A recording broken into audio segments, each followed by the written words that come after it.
আসসালামু আলাইকুম এভরিওয়ান। আমাদের আজকের প্রথম প্যানেল ডিসকাশনে আমরা যে টপিকে আলোচনা করব সেটা হচ্ছে how to manage scale and optimise a high traffic website. So আমরা সবাই জানি বর্তমানে কি পরিমাণ ওয়েবসাইটে কি পরিমাণ মানুষ অনলাইনে আসলে তাদের অ্যাক্টিভিটিগুলো কন্টিনিউ করে। সো আপনি যখন অ্যাজ এ ডেভেলপার এরকম ওয়েবসাইট বিল্ড করবেন, মেনটেন করবেন, সো ন্যাচারালি এই অপটিমাইজেশন, স্কেলিং এটা খুবই ইম্পর্টেন্ট একটা টপিক। সো আমরা সেই বিষয়গুলো আজকে আমাদের প্যানেলিস্টদের কাছ থেকে জানার ট্রাই করব। সময় খুবই শর্ট, সো আমি আসলে খুব বেশি ইন্ট্রোডাকশন না দিই, ভাইদের ইন্ট্রোডাকশন অলরেডি দেওয়া হয়েছে এবং আপনারা সবাই হয়তো চেনেন। সো আমরা প্রথমেই নাহিদ বিন আজহার ভাইয়ের কাছ থেকে জানতে চাবো সেটা হচ্ছে যে ধরেন আমরা যখন ভাই এরকম একটা লার্জ স্কেল অ্যাপ্লিকেশন ডেভেলপ করব, এই লার্জ স্কেল অ্যাপ্লিকেশন ডেভেলপ করার ক্ষেত্রে এই হাই ট্রাফিকগুলো যদি আমরা আসলে মেনটেন করতে চাই, সেক্ষেত্রে আসলে কি স্ট্র্যাটেজিস বা ডিসিশন মেকিংয়ের যেই প্রসেসটা থাকে এইটা আসলে আমরা কিভাবে ডিল করতে পারি বা আপনারা কিভাবে ডিল করেন? আসসালামু আলাইকুম, ধন্যবাদ সিধু ভাই। এটার বেশ কিছু আসলে স্ট্র্যাটেজিস আছে আর কি। আমি যদি বিষয়টাকে শুধু দুই ভাগে ভাগ করি, একটা হচ্ছে আসলে ডেভেলপমেন্ট ফেজ আর একটা হচ্ছে আপনার প্রোডাকশন ফেজ আর কি। সো একটা অ্যাপ্লিকেশন মূলত আপনার হাই ট্রাফিক একদিনে আসে না, মূলত এটা আসলে ডে বাই ডে বিভিন্ন ইউজ কেজের উপর বেস করে হচ্ছে হাই ট্রাফিক হয় আর কি। সো আমি যদি শুরু থেকে বলি, সেক্ষেত্রে প্রথম বিষয় হচ্ছে আপনাকে প্রথমে বিজনেস ডোমেইন সম্পর্কে একটা ভালো ধারণা রাখতে হবে। অর্থাৎ আপনি কি বানাচ্ছেন, এক্স্যাক্টলি কোন প্রবলেমকে সলভ করতেছেন, এটা একটা আসলে বড় বিষয়। কারণ আপনি ভুল জানলে ভুল জিনিস বানাবেন এবং সেটা আসলে আলটিমেটলি ফিউচারে গিয়ে আপনার একটা সমস্যার কারণ হবে আর কি। দেন আপনি যদি জানেন যে আপনাকে কি বানাতে হবে, তখন মূলত আপনাকে রাইট স্ট্যাক চুজ করতে হবে। অর্থাৎ আপনার সব জাতীয় অ্যাপ্লিকেশনের জন্য সব ধরনের স্ট্যাক আসলে ফিট করবে না। সো আপনাকে বুঝতে হবে যে কোন কাজের জন্য কোন স্ট্যাক চুজ করবেন। অর্থাৎ আপনার যদি এমন হয় যে খুব বেশি রিয়েল টাইম ফিচার নিয়ে আপনাকে কাজ করতে হচ্ছে, সো তখন এক ধরনের টেকনোলজি হতে পারে। আবার যদি হয় যে খুব হাইলি কনকারেন্ট কোনো অ্যাপ্লিকেশন হবে, তখন ডিফারেন্ট কোনো স্ট্যাক হতে পারে আর কি। সো এই রকমের আপনার যখন ডাটাবেস চুজ করবেন, সেখানেও মূলত আসলে আপনার বিজনেস ডোমেইন বা বিজনেসের উপরে ডাটাবেজের স্ট্যাকটা চেঞ্জ হয়ে যেতে পারে। কোনো ক্ষেত্রে আপনার রিলেশনাল ডাটাবেসটা খুব ভালো ফিট করতে পারে, আবার কোনো ক্ষেত্রে নো এসকিউএলটা ভালো ফিট করতে পারে। সো এটা একটা আসলে ডিসিশন নেওয়ার জায়গা যে আমি কোনটাকে পিক করবো আর কি। ইভেন আপনাকে আসলে কমিউনিকেশন প্রোটোকল নিয়েও ভাবতে হবে যে আপনি ইন্টারনাল সার্ভিসেসের জন্য কোন ধরনের কমিউনিকেশন প্রোটোকল ব্যবহার করবেন, অথবা এক্সটার্নাল যে ক্লায়েন্টসগুলো থাকবে তাদেরকে আসলে কোন কমিউনিকেশন প্রোটোকল ব্যবহার করে তাদেরকে সার্ভ করবেন। এটা একটা বড় বিষয় আর কি। এবং আপনি যখন ডিপ্লয়মেন্টে যাবেন, সেটা কি আসলে আপনি ভিপিএসে করবেন নাকি কুবারনেটিসে করবেন? সব জিনিস আসলে কুবারনেটিসে ভালো হবে এমন না, আবার সব জিনিস ভিপিএসে যেতে হবে সেটাও আসলে বিষয় না আর কি। সো আপনাকে বিজনেস নিড বুঝে বা আপনার ফিউচার স্কোপগুলো বুঝে তারপর হয়তো আপনাকে ডিপ্লয়মেন্টে যেতে হবে। এবং ফাইনালি ডিপ্লয়মেন্টের আরেকটা বড় বিষয় হচ্ছে আপনাকে আসলে ডিপ্লয়মেন্টটাকে খুব স্ট্রিমলাইন করতে হবে। অর্থাৎ একটা ডিপ্লয়মেন্ট অটোমেশন রেডি করা, যাতে হচ্ছে ডিপ্লয়মেন্টটাকে স্ট্রিমলাইন করা যায়। আমি যদি আরেকটু বলি আমাদের প্রোডাকশন সার্ভারের ক্ষেত্রে বা আমাদের অ্যাপ্লিকেশন যখন প্রোডাকশনে আমরা লঞ্চ করি সেটার ক্ষেত্রে, সো প্রোডাকশনে একটা অ্যাপ্লিকেশন রান করার পরে আসলে ডিসিশনগুলো নিতে হয় ডেটা ড্রিভেন। অর্থাৎ আপনাকে আসলে প্রপারলি মনিটরিং করতে হবে, প্রপারলি লগিং করতে হবে এবং আপনাকে ইরর ট্রেস করতে হবে। এবং সেখানে অ্যালার্টিং বসানো যেতে পারে যে আপনার ক্রিটিক্যাল সিচুয়েশনগুলো বা কোনো ধরনের অ্যানোমালিজ যদি ঘটে আর কি, সো সেইগুলো যেন আপনি একেবারে রিয়েল টাইম পেয়ে যান। এবং এই যে আপনি মনিটরিং করলেন, আপনি যে স্কেল করলেন, সেটার উপরে বেস করে আপনাকে স্কেলিংয়ের একটা ডিসিশন নিতে হবে। সো আপনি কি আসলে ভার্টিক্যাল স্কেলিং করবেন নাকি হরাইজন্টাল স্কেলিং করবেন, এই বিষয়টা আসলে আপনাকে ডাটা থেকে নিতে হবে। সো কোনো কোনো ক্ষেত্রে ভার্টিক্যাল স্কেলিংই কাজে লাগে, আবার কোনো কোনো ক্ষেত্রে হয়তো হরাইজন্টালে যাওয়া লাগতে পারে আর কি। সো অনেক ক্ষেত্রে দেখা যায় যে সার্ভারের কোনো একটা পার্টিকুলার জায়গায় অনেক অনেক বেশি আসলে লোড পড়ে, অনেক বেশি হিট আসে। সো আমাকে ওই সময় হয়তো সার্ভিসকে আইসোলেট করা লাগতে পারে। সো এই যে ডেটা ড্রিভেন ডিসিশন, এই জিনিসগুলো হচ্ছে আমাদেরকে আসলে প্রোডাকশন স্টেজে নিতে হয় আর কি। এবং ফাইনালি সবসময় স্কেল করলেই কাজ করে না, আপনাকে খেয়াল রাখতে হবে যে কোড কতটা অপটিমাইজড হয়েছে লেখা হয়েছে। সো অনেক ক্ষেত্রে অনেক সলিউশন, ইভেন আমি মনে করি যে মোর দ্যান 50% সলিউশন আসলে স্কেলিংয়ের থেকে বেটার কোড লেখলে হয়ে যায় আর কি। সো কোডের ক্ষেত্রেও ভালো অপটিমাইজেশন করা যেতে পারে আর কি। সো বেসিকভাবে যদি আমি বলি, এটাই হচ্ছে আসলে স্ট্র্যাটেজিস যে আমি আসলে কী ধরনের ডিসিশন নেব হাই ট্রাফিক অ্যাপ্লিকেশনগুলোর ক্ষেত্রে। থ্যাংক ইউ সো মাচ ভাই। আমরা একটা ইম্পর্টেন্ট জিনিস কিন্তু এখান থেকে দেখার একটা চেষ্টা করতে পারি। দেখেন ভাই যখন এই পুরো প্রসেসটার কথা বললো, স্পেসিফিক কোনো টুলের কথা কিন্তু বলে নাই। সো টুলের প্রতি আমরা অ্যাজ এ লার্নার হিসেবে যখন আমরা আমাদের জার্নি শুরু করি, আমরা টুলের প্রতি যেরকম অবসেসড থাকি যে স্পেসিফিক টুলই আমার শিখতে হবে, টুলই সব কিছু, ব্যাপারটা এমন না। এটা ডিপেন্ড করবে আপনার প্রজেক্টের উপরে, আপনার স্কেলের উপরে, সব কিছুর উপরে। সো এইরকম একটা লার্জ স্কেল অ্যাপ্লিকেশন আমরা যদি ডেভেলপ করি বা একটা সার্ভিস আমরা যদি ডেভেলপ করি, এইটা তৈরি করাটাই শেষ কথা না, এটা মনিটর করা লাগে, এটা স্মুথলি কীভাবে কাজ করতেছে, এই হাই ট্রাফিক ওয়েবসাইটগুলোকে মেনটেনও করতে হয়। এবং বর্তমানে প্রচুর পেমেন্ট মেথড এখানে আসলে ইন্টিগ্রেশনের ব্যাপার স্যাপার থাকে, যেগুলো আসলে খুব স্মুথলি আসলে মেনটেন করতে হয় আমাদের। সো এই পুরো জিনিসটা এই হাই ট্রাফিক ওয়েবসাইটগুলো মনিটরিংয়ের ক্ষেত্রে এবং স্মুথ একটা পেমেন্ট প্রসেসিংয়ের ক্ষেত্রে আমরা আসলে কীভাবে কাজ করতে পারি বা কোন কোন স্টেপগুলো নিতে পারি, এই ব্যাপারে আমি একটু জানতে চাই আমাদের বুলবুল ভাইয়ের কাছ থেকে। হ্যালো, আসসালামু আলাইকুম। আচ্ছা, এখন আমাদের যে কোনো ওয়েবসাইট যখন আমরা সার্ভারে ডিপ্লয় করি, নর্মালি ছোটো অ্যাপ্লিকেশনে আমরা কি করি, ডেটাবেস, তারপরে ওয়েব সার্ভার এবং ব্যাকগ্রাউন্ড জব, যেগুলো লং রানিং জবস, সব কিছু আমরা একটা সার্ভারের মধ্যেই রাখি। তো সেক্ষেত্রে হয় কি, এটা মনিটর করাটা একটু টাফ এবং এটা অপটিমাইজ করাটাও টাফ। কিন্তু হাই ট্রাফিক অ্যাপ্লিকেশনের যখন আমরা কথা বলবো, তখন আমাদের একটা সার্ভারে হবে না। যেমন আমাদের কোম্পানিতে আমাদের 44টা ওয়েবসাইট আছে, ল্যান্ডিং পেজ, এবং আমাদের হচ্ছে অনেকগুলো 10-12টা এপিআই অ্যাপ্লিকেশন আছে, যেখানে আমাদের ঘন্টায় প্রায় 2 মিলিয়ন ইউজার আসে। হ্যাঁ, আমাদের হচ্ছে শুধুমাত্র যে ক্রন জব, সেই ক্রন জবের যে সার্ভার, সেটা 64 জিবি র্যামের একটা ইনস্ট্যান্স হচ্ছে AWS-এ।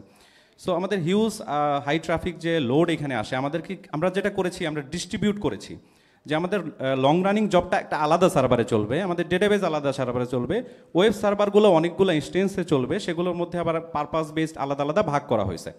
তো এখন যেটা হচ্ছে, আমরা অ্যানালিটিক্সের জন্য কিছু টুলস আমরা ব্যবহার করি, যেমন আমরা নিউ রিলিক ব্যবহার করি, ডেটাডক ব্যবহার করি, অ্যামাজনের ক্লাউড ওয়াচ ব্যবহার করি। কিন্তু মজার বিষয় হচ্ছে, আমরা এতগুলা জায়গায় এই অ্যানালিটিক্সগুলো আমরা ইনস্টল করলাম, টুলসগুলো। তো আমি সারাদিন বসে বসে কি এখন অ্যানালিটিক্স দেখবো যে কোনটাতে কি সমস্যা হচ্ছে? এটা তো সম্ভব না। তো আমরা কি করছি, আমরা নিজেরা একটা অ্যাপ্লিকেশন বানাইছি, যেটা কি করে আমাদের যতগুলো সার্ভিস আছে, আমাদের যত এপিআই আছে, এবং আমাদের অনেক মেশিন লার্নিং অ্যালগোরিদম আছে যেগুলো ল্যামডাতে চলে। তো আমাদের এই অ্যাপটা কি করে, সবগুলোকে পিং করে, এবং পিং করার পর সে হচ্ছে চেক করে যে আমার যে একটা প্রি ডিফাইন্ড রেসপন্স টাইম আছে, সেই রেসপন্স টাইমের মধ্যে সে আমাকে রেসপন্সটা দিচ্ছে কিনা, সে প্রপারলি রেসপন্স দিচ্ছে কিনা, কিংবা ডাউন টাইম আছে কিনা, এই বিষয়গুলো যদি সে দেখে থ্রেশহোল্ডের বাইরে গেছে, সাথে সাথে আমাদেরকে নোটিফাই করছে। সেটা ইমেলের মাধ্যমে করছে, আমাদের স্ল্যাকে করতেছে।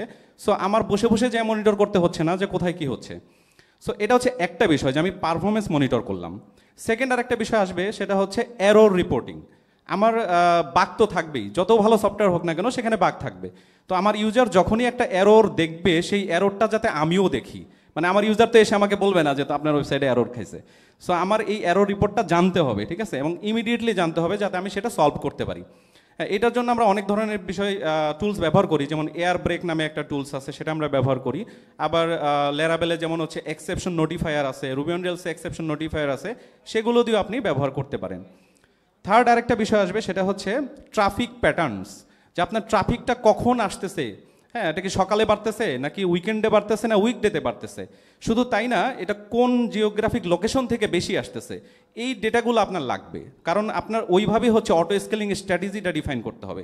যেমন ধরেন আমি অটো স্কেলিং করে দিলাম, যে কুবারনেটিস কন্টেইনার বসাই দিলাম, সেটা অটো স্কেল হবে। কিন্তু একটা মজার বিষয় দেখেন, ওটিটি প্ল্যাটফর্মে যখন আপনারা খেলা দেখেন, ওইখানে প্যাটার্নটা কিন্তু একটু ডিফারেন্ট।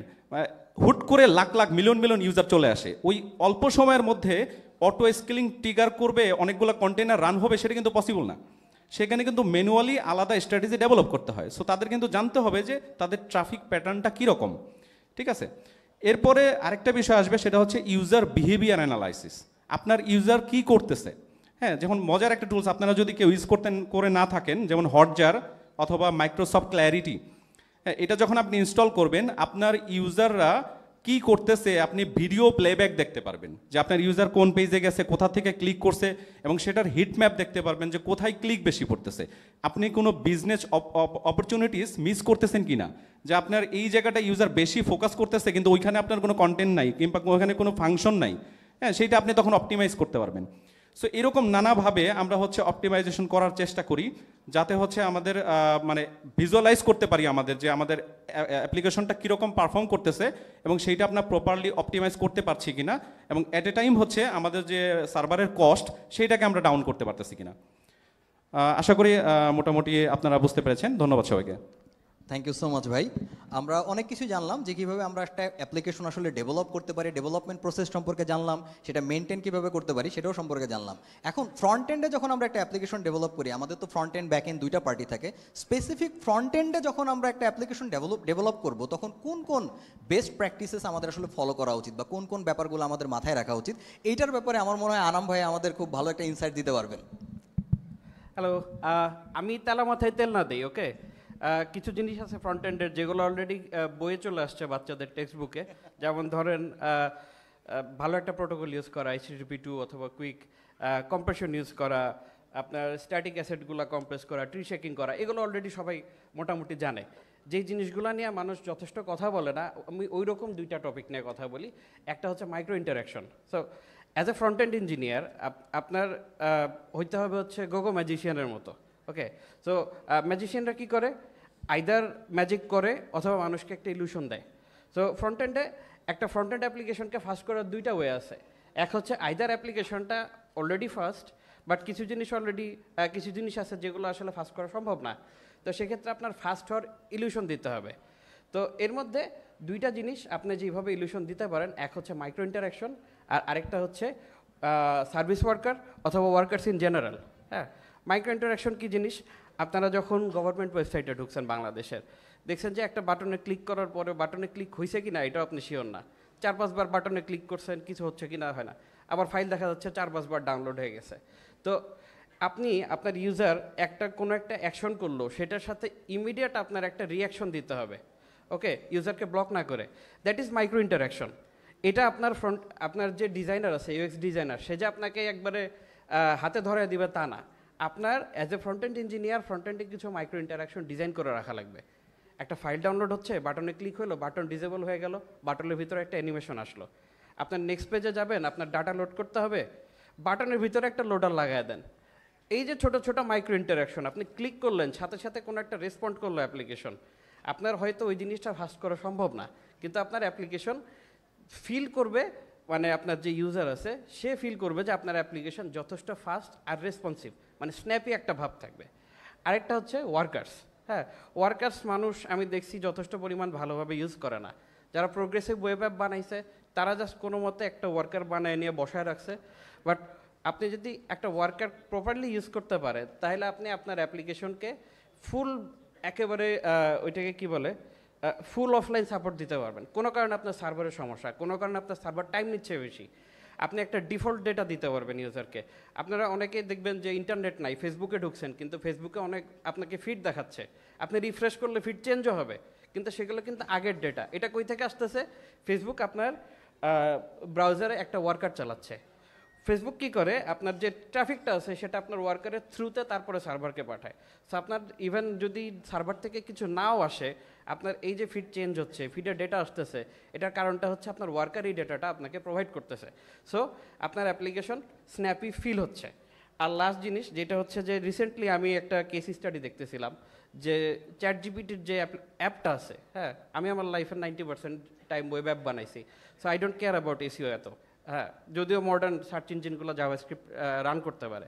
হ্যাঁ, তো রিসেন্টলি চ্যাট জিপিটি কী করছে, ওরা ভার্সেলের যে স্ট্যাক ছিল, মানে হচ্ছে নেক্সট যে ছিল, ওরা রিমুভ করে রিমিক্সে গেছে। কারণটা কি? ওদের আসলে এসিওর থেকে বেশি দরকার হচ্ছে ফাস্ট কন্টেন্টফুল পেইন্টটা ফাস্ট করা এবং স্ট্যাকটা সিম্পলিফাই করা।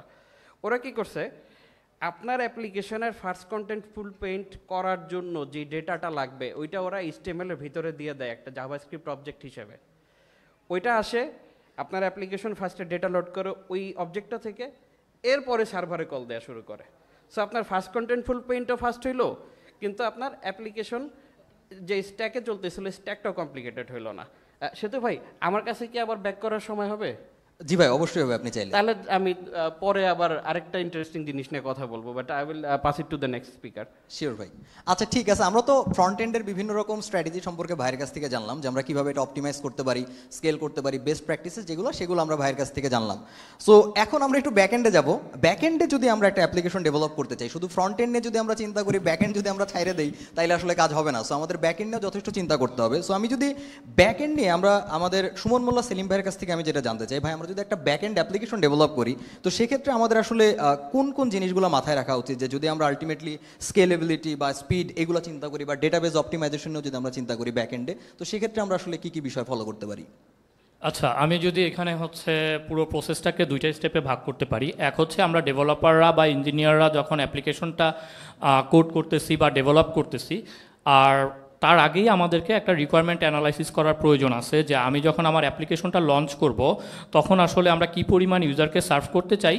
এবং আমি দেখছি, আমি আসলে আজকে যে কথাগুলো বলবো বাংলাদেশি পার্সপেক্টিভেই বেশি বলার চেষ্টা করব, যে বাংলাদেশে থাকাকালীন আমি যেটা দেখছি যে যেই জিনিসটা আমরা হচ্ছে একদমই কেয়ার করি না, এর মধ্যে একটা হচ্ছে মনিটরিং অ্যান্ড অবজারভেবিলিটি, যার কারণে দেখা যায় যে আমরা আসলে হচ্ছে বুঝেই উঠতে পারি না যে কখন আমাদের স্কেল করা উচিত। এবং আমি যাতে প্রপারলি স্কেল করতে পারি এবং আমার কোড যে লিখবো সেটাও আসলে আমি কি পরিমাণ ইউজারকে সার্ভ করতে চাই তার উপর নির্ভর করে আসলে স্টেপ বাই স্টেপ অনেক কিছু করার হচ্ছে সুযোগ থাকে। আবার আমি নিজেও যেহেতু প্রোডাক্ট ডেভেলপমেন্টে কাজ করছি, আমি জানি যে আমরা যখন প্রোডাক্ট হচ্ছে লঞ্চ করতে চাই আমাদের কাছে আসলে এত কিছু দেখার সময় থাকে না আর কি। তো আমি যে কোম্পানিটাতে কাজ করতেছি বর্তমানে, সেখানে আমরা ডেইলি প্রায় 2 বিলিয়ন হচ্ছে ইমেল প্রসেস করি। তো এখানে নাম্বারটা খুবই হাই। আবার আমি কিছুদিন আগে একটা বাংলাদেশি কোম্পানির সাথে হচ্ছে কাজ করতেছিলাম কনসালটেন্ট হিসেবে, সেখানেও তাদের কেসটা হচ্ছে আমি একটু শেয়ার করব, যে তাদের অ্যাপ্লিকেশনটা ডেভেলপ করছে, লারাভেলে চলতেছে, খুব বেশি ইউজারকে সার্ভ করতে হয় না, বাট তারা লঞ্চ করার পর দেখতেছিল যে কিছুদিন পরপরই হচ্ছে অ্যাপ্লিকেশন স্লো হয়ে যাচ্ছে, ডাউন হয়ে যাচ্ছে। তো আমি তাদেরকে জিজ্ঞেস করলাম যে আপনাদের কি পরিমাণ ইউজার আছে। তারা আমাকে এক্স্যাক্ট কোনো ডেটা দিতে পারে নাই, কারণ ওই যে তাদের কোনো মনিটরিং বা অবজারভেবিলিটি নাই। কিন্তু তারা যখন আমার কাছে আসছে যে ভাই আপনাকে বললাম এই টেকনোলজি ব্যবহার করা হয়েছে, আপনি এখন সলভ করে দেন, আমি বললাম যে এটা তো একদিনের সম্ভব না, মিনিমাম আমাকে এখন হচ্ছে মনিটরিং অবজারভেবিলিটি ইনেবল করতে হবে 1 সপ্তাহ 2 সপ্তাহ হচ্ছে আমি দেখে তারপর বলতে পারবো যে বটলনেকগুলো কোথায় আছে। তো এখানে বটলনেকের কথায় যখন চলে আসছি, এখন বলি যে ডেভেলপমেন্ট স্টেজে আসলে আমাদের কি কি অপটিমাইজ করার সুযোগ আছে। এক হচ্ছে আমরা যখন কোড লিখতেছি, এখানে মেজর আমি ওই সিস্টেমে যে ফল্টটা পাইছি সেটা হচ্ছে ডেটাবেজ ইন্ডেক্সিং করে নাই। তারপর কিছু হচ্ছে বিজনেস লজিক ছিল, যেখানে আসলে তারা চাইলেই বিজনেসের প্রসেসটাকে হচ্ছে কিউ বা জব দিয়ে ম্যানেজ করতে পারতো, বাট সেটা তারা না করে ওইটা দেখা গেছে যে ওই যে অন ডিমান্ড করতেছে। তো এটা যদি তারা হচ্ছে জস বা কিউ দিয়ে করতো, দেখা যাইতো যে এক্সপিরিয়েন্সটা আরও বেটার হইতো এবং স্কেলিং করাটা হচ্ছে আরও অনেক সহজ হইতো। তারপর আমরা কোড লেখার সময় যে বেস্ট প্র্যাকটিসেসগুলো ফলো করি সেগুলো তো আছেই। আমরা যেই টেকনোলজি বা টুলসই ব্যবহার করি না কেন, ম্যাক্সিমামেরই আমরা দেখবো যে একটা বেস্ট প্র্যাকটিসেস গাইড থাকে। তো যারা নিউ আছেন আমি সাজেস্ট করবো যে আপনারা যেই ল্যাঙ্গুয়েজই বা টুলসই ব্যবহার করেন না কেন সেটার বেস্ট প্র্যাকটিসেসগুলো ফলো করার জন্য এইটা মাথায় রাখা দরকার নাই যে আচ্ছা এই জিনিসটা আমার করা দরকার ছিল, থাক আমি পরে করব। এই জায়গাটায় আবার চলে আসে আপনার সিকিউরিটির ব্যাপার। আমি দেখছি যে বাংলাদেশে অনেক সিস্টেম ডেভেলপ করা হচ্ছে, সেখানে তারা সিকিউরিটির বেস্ট প্র্যাকটিসেস ফলো করতেছে না। এপিআই ডেভেলপ করছে, এপিআইতে কোনো থ্রটলিং বা রেট লিমিটিং নাই। তারপর ডিডোস অ্যাটাক যে প্রোটেকশন দেওয়া দরকার সেটার কোনো নাই। তারপর প্রপারলি হচ্ছে আপনার রোল বেসড অ্যাক্সেস কন্ট্রোল থাকে না। আমি ইউজার হিসেবে লগ ইন করছি, বাট আমি চাইলেই হচ্ছে অ্যাডমিনের যে কাজটা করার কথা, ধরেন একটা রিসোর্স ডিলিট করে দেয়া, সেটা আমি করে দিতে পারতেছি। তো সিকিউরিটির জায়গায় এই জিনিসগুলো ইম্পর্টেন্ট। আর আমি এখন অ্যাপ্লিকেশনটা ডেভেলপ করে ফেললাম, এখন ডিপ্লয় করে ফেলছি। তো এখন আমার হচ্ছে এখানে পুরো স্কেলিং জার্নিটা কিন্তু আপনার হচ্ছে একটা কন্টিনিউয়াস জার্নি। আপনি কখনোই বলতে পারবেন না যে আমি জাস্ট এই স্ট্র্যাটেজিগুলো ফলো করে ফেলছি, আজকে থেকে আমার অ্যাপ্লিকেশন একেবারে পারফেক্টলি স্কেলেবল। এটা আসলে কন্টিনিউয়াস জার্নি, এবং এই জন্যই মনিটরিং আর অবজারভেবিলিটিটা খুব বেশি ইম্পর্টেন্ট। কন্টিনিউয়াস আমাদেরকে হচ্ছে এই জিনিসগুলো ফলো করতে হয়। তো আমি লাস্ট 3 or 4 ইয়ার্স আমাদের কোম্পানিতে কাজ করে যেই জিনিসগুলো জানতে পারছি সেটা হচ্ছে যে scaling easy in a term, যে এগুলোর স্ট্র্যাটেজি খুব বেশি না, কমন কিছু স্ট্র্যাটেজি আছে আপনি সেগুলোই ফলো করবেন। বাট এটা হার্ড হয়ে যায় যখন হচ্ছে আপনার স্পেসিফিক ইউজ কেস আসে, বিজনেস ডোমেইন ডিফারেন্ট হয়, এক এক কোম্পানি এক এক ধরনের চ্যালেঞ্জেস ফেস করে। ইভেন আপনি হচ্ছে টুলস স্পেসিফিকও চ্যালেঞ্জেস ফেস করবেন। রিসেন্টলি যেমন প্রথমেই যখন আমরা হচ্ছে স্কেলেবিলিটি নিয়ে আলোচনা করি, 3-4টা জিনিস চলে আসে যে স্কেলিংয়ে আমরা কি করব, অটো স্কেলিং করব, হরাইজন্টাল স্কেলিং করব, লোড ব্যালেন্সিং করব। তারপর যখন আমরা পারফরমেন্স বেটার করতে চাই তখন আমাদের দিকে আসে হচ্ছে ক্যাশিং। ক্যাশিং আসলে আমরা চিন্তা করি যে হচ্ছে যে কোনো একটা কি ভ্যালু স্টোরেজ বসায় দাও, রেডিস বসায় দিচ্ছি। বলা কিন্তু খুব সহজ, যে ক্যাশিং রেডিস দিয়ে দিচ্ছি, বাট রিসেন্টলি আমি কাজ করতে যেয়ে দেখছি যে আমাদের সিস্টেমে আমি রেডিস দিয়ে দিচ্ছি, বাট রেডিস দিয়ে দেওয়ার পর হচ্ছে রেডিসকেও আমার স্কেল করতে হবে, কারণ আমাদের এত পরিমাণ ট্রাফিক প্রপারলি যদি হচ্ছে আমি কানেকশন পুলিং মেনটেন না করি, কানেকশন চেক করার ব্যাপার আছে এখানে। ওই যে বুলবুল ভাই বললেন যে রেগুলার পিং করে হচ্ছে কানেকশনটাকে অ্যাক্টিভ রাখা, তারপর হার্টবিট মনিটরিং করা, এরকম অনেক ব্যাপার চলে আসে আর কি। তো এখানে আমরা যেমন কমন ক্যাশিং, আমি আসলে চেষ্টা করব যে কিওয়ার্ডগুলো আছে সেগুলো বলে দেওয়ার, বাকিগুলো আসলে আপনারা কাজ করতে যে হচ্ছে স্পেসিফিক টুলস টেকনোলজি আরও ইমপ্লিমেন্টেশনে হচ্ছে ডিটেলসে যাইতে পারবেন। তো যখন পারফরমেন্সে আসতেছি তখন আমরা ব্যবহার করি হচ্ছে লাইক ক্যাশিং, তারপর ডাটাবেস ম্যানেজমেন্টের জন্য হচ্ছে নর্মালি আমাদের ডাটাবেস নর্মালাইজেশন, কোথায় কোথায় ইন্ডেক্সিং দেয়া দরকার সেগুলো দেয়া, আবার ওভার ইঞ্জিনিয়ারিং করলেও হবে না, এখানে আমার হচ্ছে আসলে মনিটরিংয়ের মাধ্যমে বটলনেকগুলো আইডেন্টিফাই করে বুঝতে হবে যে কোন জায়গায় আমার কতটুকু হচ্ছে অ্যাপ্লাই করা উচিত। তারপর আসতেছে সার্ভারের জায়গায়, এবং এই মজার ব্যাপারটা হচ্ছে লাস্ট আমি যে কোম্পানিটাতে কনসালটেন্টি করলাম সেখানে তারা যেটা করতেছিল, তাদের অ্যাপ্লিকেশন 32 GB র্যামের একটা সার্ভারে রান করতেছিল, কিন্তু তারপরও তারা হচ্ছে পার সেকেন্ড আমার মনে হয় 500 ইউজারকেও সার্ভ করতে পারতেছিল না। দেখলাম তাদের সেটআপ, দেখি যে তারা সি প্যানেল সেটআপ দিয়ে শেয়ার্ড হোস্টিং একটা মোডে হচ্ছে অ্যাপ্লিকেশনটা রান করতেছে। তো সার্ভারের সিপি ইউসেজ আমি দেখতেছি 10%ও যাচ্ছে না, মেমোরি ইউসেজও 10% যাচ্ছে না, বাট অ্যাপ্লিকেশন সার্ভ করা যাচ্ছে না। তো এখানেও ইম্পর্টেন্ট হচ্ছে যে সার্ভারে আমরা যে পরিমাণ রিসোর্স দিব, আমার যে অ্যাপ্লিকেশন বা টুলসগুলো এখানে রান করবে সেগুলোকেও আমার প্রপারলি কনফিগার করতে হবে। আমি এনজিএনএক্স দিলাম, আমার মেকশিওর করতে হবে এনজিএনএক্স যেন প্রপার কয়টা ওয়ার্কার ব্যবহার করতেছে, সেটা সর্বোচ্চ পরিমাণ রিসোর্স যেন সার্ভার থেকে নিয়ে ব্যবহার করতে পারে। আমি পিএইচপি বা অন্য কোনো একটা ল্যাঙ্গুয়েজ রান করতেছি, তাকে যে মেমোরি বা রিসোর্সেসটা অ্যালোকেট করতেছি সেটা ওই সার্ভারের ইনস্ট্যান্সে যে পরিমাণ রিসোর্স আছে নাকি তার চেয়ে অনেক কম আমি দিয়ে রাখছি। আমার সার্ভারের র্যাম আছে 8 GB, বাট আমার কনফিগারেশনে বলা আছে যে সে 1 GBর বেশি ব্যবহার করতে পারবে না, তাহলে কিন্তু লাভ নাই। সো এখানে সার্ভার কনফিগারেশনটা আমি দেখছি যে লার্জ লেভেলে হচ্ছে মানুষজন মিস করে যায়, শুধু ইনস্ট্যান্স সাইজ বাড়ায় আর বলে যে ভাইয়া ইনস্ট্যান্স সাইজ তো বাড়াই দিছি, কিন্তু তারপরও অ্যাপ্লিকেশন ডাউন হয়ে যাচ্ছে। এটা একটা ব্যাপার। আর আরেকটা ব্যাপার আমি বলবো, যেহেতু সাইবার সিকিউরিটি কোম্পানিতে কাজ করি, যে সিকিউরিটি মেজার নেওয়া হয় না। আমরা যারা হচ্ছে অ্যাপ্লিকেশন ডেভেলপ করি আমরা রেগুলার কিন্তু প্রচুর পরিমাণ ওপেন সোর্স প্যাকেজেস বা লাইব্রেরি ব্যবহার করতেছি। তো এই লাইব্রেরিগুলোর রেগুলার ভালনারেবিলিটি থাকে। তো আমরা হচ্ছে আই থিঙ্ক ব্ল্যাক ডাক নামে হচ্ছে একটা টুল ব্যবহার করি, যে কন্টিনিউয়াসলি আমাদের ব্যবহার করা হচ্ছে টুলগুলো প্যাকেজগুলো হচ্ছে স্ক্যান করতে থাকে এবং আমাদেরকে জানায় যে কোনটাতে কি ভালনারেবিলিটি আছে, কোন ভার্সনে আপগ্রেড করতে হবে। প্রচুর পরিমাণ অ্যাপ্লিকেশন হচ্ছে হ্যাক হয়। এখন তো আসলে এআই এর কারণে হ্যাকারদের হচ্ছে বিভিন্ন ধরনের হ্যাকিং স্ট্র্যাটেজিও আরও ইজি হয়ে গেছে।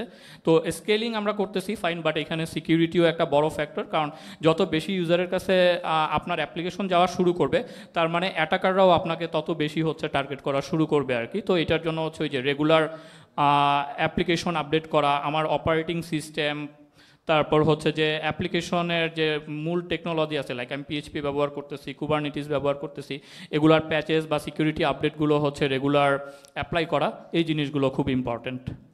থ্যাংক ইউ ভাই, থ্যাংক ইউ সো মাচ। আচ্ছা, আমি এখানে জানি আমার কয়েকজনের আমি চিনতেছিও, আমাদের কিছু স্টুডেন্ট আছে, তারা হয়তো ভাবতেছে ভাই আমার রিয়্যাক্ট দিয়ে টিকট্যাক তো গেম বানাইতে অবস্থা খারাপ হয়ে যায়, এইরকম বিশাল আলোচনা তো আমার জন্য অনেক ডিফিকাল্ট।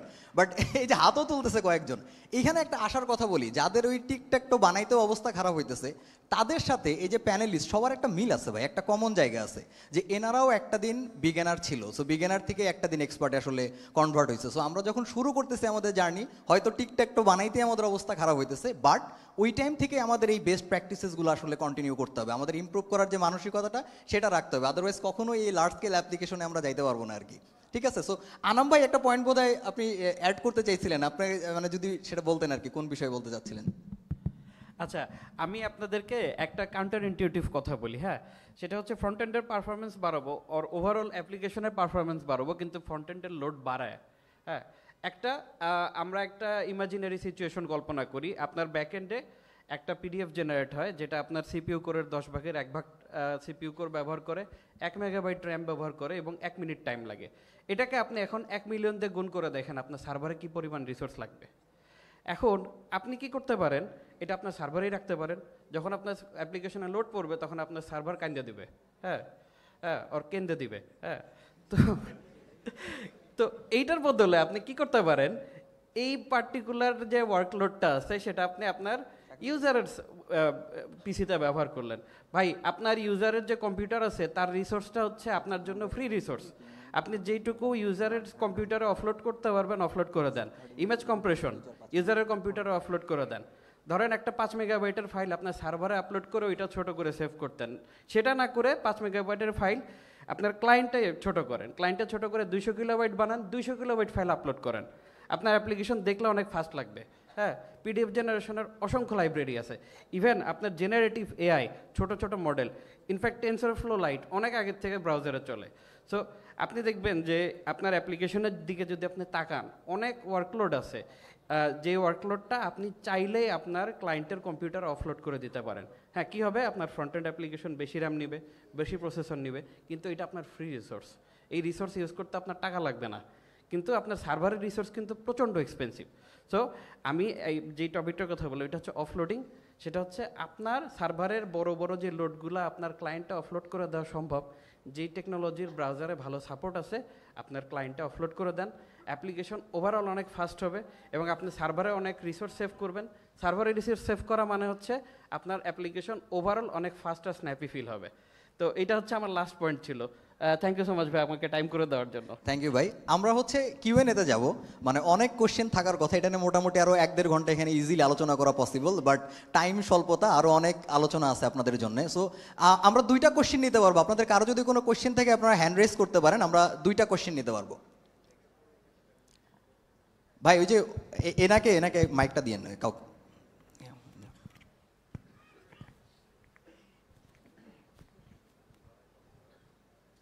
ভাইয়া, যদি আমি ওয়েবসাইটের ব্যবহার বৃদ্ধি করতে চাই আর কি, মানে স্কেলেবিলিটি বাড়াতে চাই, সেই ক্ষেত্রে ওয়েব অ্যাসেম্বলি কি কোনো একটা বড় ফ্যাক্টর এখানে আর কি, যেহেতু ওয়েব অ্যাসেম্বলি ফিউচারে একটা বড় রোল মডেল।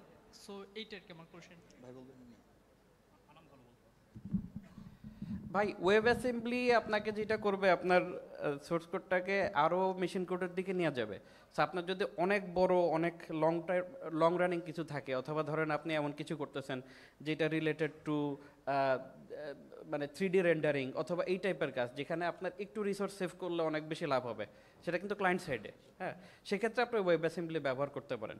এই ক্ষেত্রে আপনি হিসাব করবেন যে আপনি যেই টাইমটা খরচ করবেন ওয়েব অ্যাসেম্বলির সাপোর্ট দিতে, ওয়েব অ্যাসেম্বলির ডেভেলপ করতে, সেই টাইমটা আপনার অ্যাপ্লিকেশনের পারফরমেন্স যতটুকু বাড়তেছে সেটার জন্য ওয়ার্থ কিনা। ওয়েব অ্যাসেম্বলি খুবই নিশ একটা জায়গা। হ্যাঁ, এটা অনেকেরই লাগে। আপনি যদি গেম বানান, 3D গেম বানান, অবশ্যই লাগবে, এই টাইপের টুলের ক্ষেত্রে লাগবে। কিন্তু আপনার আসলে এই পার্টিকুলার ইউজ কেসটা আপনার অ্যাপ্লিকেশন যদি যখন যাবে তখন আপনি নিজেই বুঝবেন যে ঠিক আছে আমার এখন পারফরমেন্স লাগবে। তো এই প্রশ্নের অ্যান্সার তখন এমনিই পেয়ে যাবেন ইনশাআল্লাহ। থ্যাংক ইউ ভাইয়া। Thank you. আর কেউ? আচ্ছা ভাই, ওই যে পিছনে।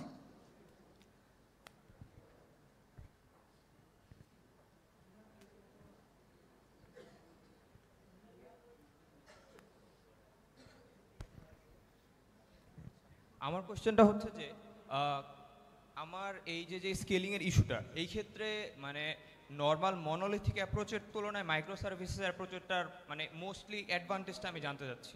আর মানে এটার এগেনস্টে ভিপিএস আর কুবারনেটিসের একটু যদি কিছু বলতে পারতেন। বুলবুল ভাই বলবেন এটা?